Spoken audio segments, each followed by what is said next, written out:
You're watching NHL Tonight. Take a look at this resume. Pretty impressive. A guy who knows a thing or two about this time of year, what it takes to get to the Stanley Cup final, and more importantly, win it. He's done it 4 times and back-to-back times on 2 separate occasions. We're thrilled to be joined by the Hall of Famer Larry Murphy right now on NHL Tonight. Larry, appreciate a few minutes of your time. Want to ask you about current things in the NHL and these playoffs in just a second, but we got to start with the new 3-on-3 6-team hockey league that you're involved in that starts coming up a little bit later on this month. You're a coach in the new league. Tell us about that and what your expectations are for this new format.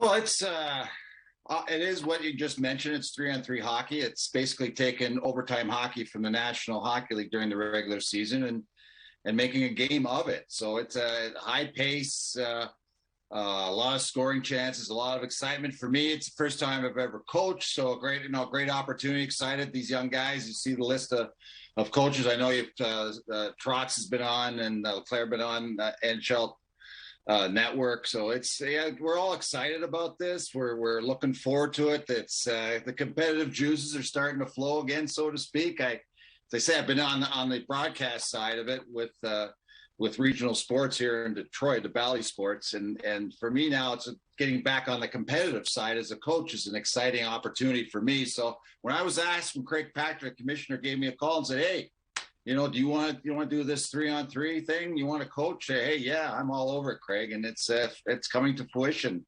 18th, we're going to be in Las Vegas on CBS Sports Network, 6:00 Eastern. So the first tournament for the first weekend. All right. So you said first time behind the bench, coaching. What's your style going to be? And of some of the coaches that you've had during your Hall of Fame career, what do you kind of pick and pluck out of what you liked from those guys? Well, I think we have a limited bench, so there's not a lot of line juggling. Basically, you have 6 skaters, so you go back 3 and 3. So that's pretty basic here. You don't have to make that decision on who's going on next. It's more about, I think, philosophy and approach. And for me, I'm kind of a little cautious here, gentlemen. I don't want to give away any sort of approach that I plan on taking in terms of coaching it. So, I mean, there's something I expect from the guys. I've had my team now for, I believe now 4 weeks since the draft. So we've been in touch on a regular basis and a lot of discussion on, hey, this is what I expect, the level of play I expect from you. This is the type of play I would like to see. I want to see our team identity as the expression goes. So, yeah, I mean, I've got my plan going in, what's going to make our team stand above the other 5. I'm just wondering, maybe, did you see your former teammate, Sergei Fedorov, coaching over in the KHL? And when they went to overtime this year, he pulled his goalie and went 4-on-3. I don't know. You tell me. Will we see that? Well, you know what? You're gonna see quite a bit of that, I think, because of the process from 6 teams down to 4 in tournament play each Saturday that we play. The 3 winning teams go on to the next round, plus the team that scores the most goals. So we're going to see a situation where the teams, you might be down by 3-4 goals, and you might end up pulling your goalie with half the game left just because you figure you've just got to score goals. You got to score goals. So we're going to see some craziness. And for Sergei's, in the KHL, I mean, I played with Sergei, and he was running guns. So I'm assuming that his approach to coaching is the same way. If you're willing to pull a goalie, take that sort of risk. But yeah, if I'm up, I'm not pulling the goalie. But if I'm down by a bunch, and I think I don't, I need that goal production. Hey, that goal is coming out, even if the half the game's left. Larry, yourself included. I'm going down the list of coaches: Grant Fuhr, John LeClaire, Joe Mullen, Brian Trottier, Guy Carbonneau, all Stanley Cup winners, and yourself. Are we going to see any player coaches? Can we get any of you guys to suit up and just be a player coach out there and dance around? Hey, I only wish. I mean, the level of play is these guys here. Most of them played in the European pro leagues, and whether it's in Germany, Sweden, Finland. I mean, the level of play is way beyond what I'm capable of producing of late, being retired now 20 years. So that didn't even cross my mind for a moment. So we're not gonna see any of that. But We've got some guys that have had some NHL experience that are going to be playing, and I think as the years go on, I think next season, I expect that we're going to see even more NHL players, unsigned NHL players, play in the league. That's right where I was going to go, Larry, with the players. Obviously, you're talking about. Can you walk me through that process? Who have you got? I don't know if you can announce any players yet, but that process of finding and picking, deciding who is going to be on your team or who is going to be part of this league. Well, we had the draft. We had a camp in Las Vegas, I think about 4 weeks ago, where we came in, we played games. It served a couple of purposes. It served for TV production. All the TV production people were there, and we're basically running through the process of what of each Saturday will look like in tournament play.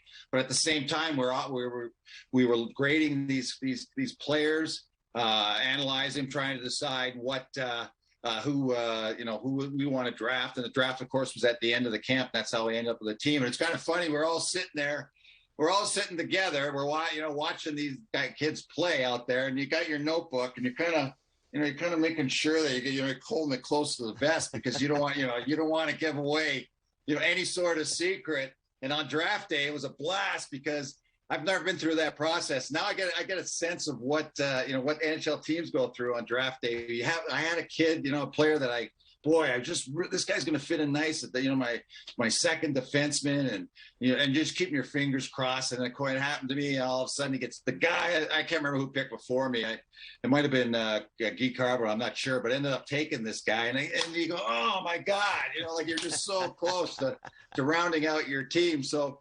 Yeah, it was definitely an exciting process. So the first time, as I, kind of talked about the draft, I mean, I loved that part of it. That was a lot of stress, a lot of prep, and it was very exciting.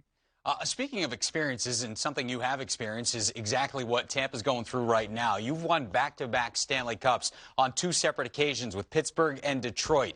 Not many people can get in the minds of the Bolts right now. Take us through what they're maybe thinking about and how hard it is to go back-to-back and then try to go for the three-peat.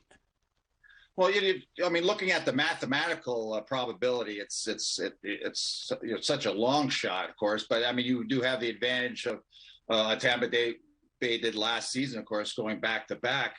Having gone through the process before, going all the way, knowing what is necessary to win. And we're seeing a team now. I mean, I just look at what they did in Game 3 against the Rangers, getting themselves back in this series. I mean, just an impressive moment. I mean, they lose that game, they're basically out of it. So, but they dig deep, find a way to victory. So it's a team that you just feel it. Their essence of this team. They just know exactly. They've got great leadership, of course. The big guys up front. But you sense that this is a team that has strong beliefs. When I match them up against the opposition, I mean, I look against when they played the Leafs. I mean, that's a team with an experience just came roaring through at the end of that series, and they end up beating Toronto. We're seeing it now against the Rangers. It's just, boy, they just find a way to score that big goal or get that big timely save. And their focus is obviously there. Now, I'm not going to pick Tampa over Colorado for the Stanley Cup by any means, but hey, you can't be shocked by this team. Yeah, we talk Tampa all the time, and they've played a lot of hockey the last couple of years. For you and your experience going back to back, was it physical or is it more the mental game this time of year? Well, it's a combination of both. The playoffs is basically a 2-month marathon. And you're under the gun from day one. There's no let up in the playoffs until you've won it all or you're lost out. You win a game, you go, hey, that's great, and you pat each other on the back. But then you're in the dressing room, you're thinking about that next one coming. So when you finally win it, it's like, hey, it's what an impressive accomplishment. So it's. For us, I mean, you don't take it for granted. That after Pittsburgh, we won 2 in a row. That third year, I thought it was our best team. But you need some breaks, I guess, to say. And then we didn't get them, and we end up losing the Islanders in 7 games. So it's just no guarantee. So and I think the guy at Tampa Bay is a team that realizes it's not going to be handed to them. So, hey, that's why they're in the position they are in now. It's just, you got to give Cooper great. He's kept the train on the track. He's kept the focus there. And you've got to give the management kudos for always finding a way to, really give that roster a lot of depth. We took a look at your resume. Over 1,200 points as a defenseman. Unbelievable. We've got a couple of D-men in these playoffs that who knows how their career projects. But Kel McCarr, Adam Fox, they may get to that point. Yeah. They may not. What has impressed you about the way these two youngsters play the game right now? Well, I think the most impressive thing is that they're not hesitant. They're not hesitant to move up into the play.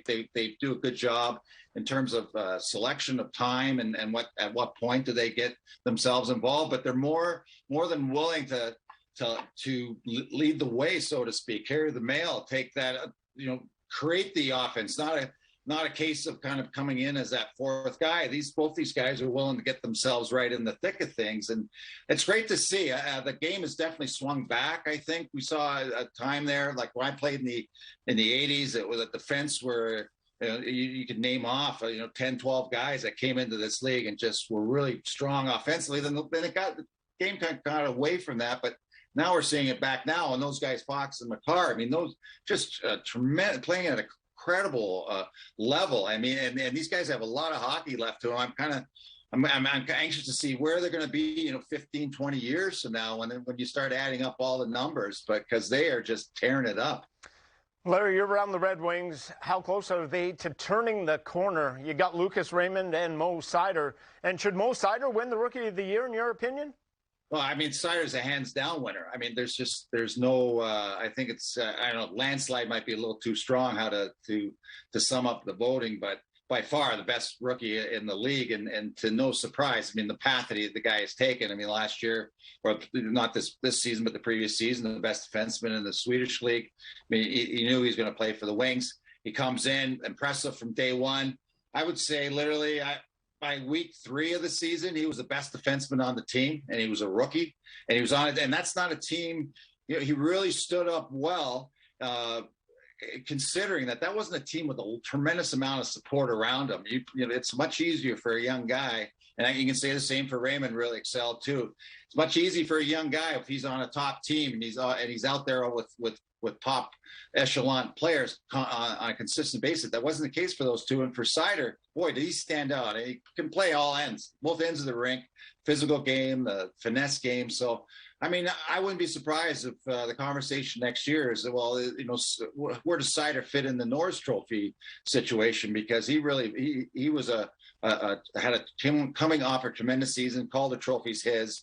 I can't see how anybody could beat him. All right. We love to hear that. And we love to hear your voice. Appreciate you taking a few minutes for us. Appreciate the time, and good luck in the newest venture and Behind the Bench, making your debut coming up in a couple of weeks. Yeah, I got to get ready. I guess I got to get that. One game. I want one game. I want one game out of you. You know what I want to do? At some point, I want to throw the water bottle out on the ice. I just want to be so upset. Maybe throw the sticks. I mean, I just want to make a scene. So hopefully I'm that sort of emotional guy, but I don't know. But we'll see. All right. You control that. We don't. So we'll look for that. Larry Murphy, appreciate the time. Thanks so much. Thanks, guys.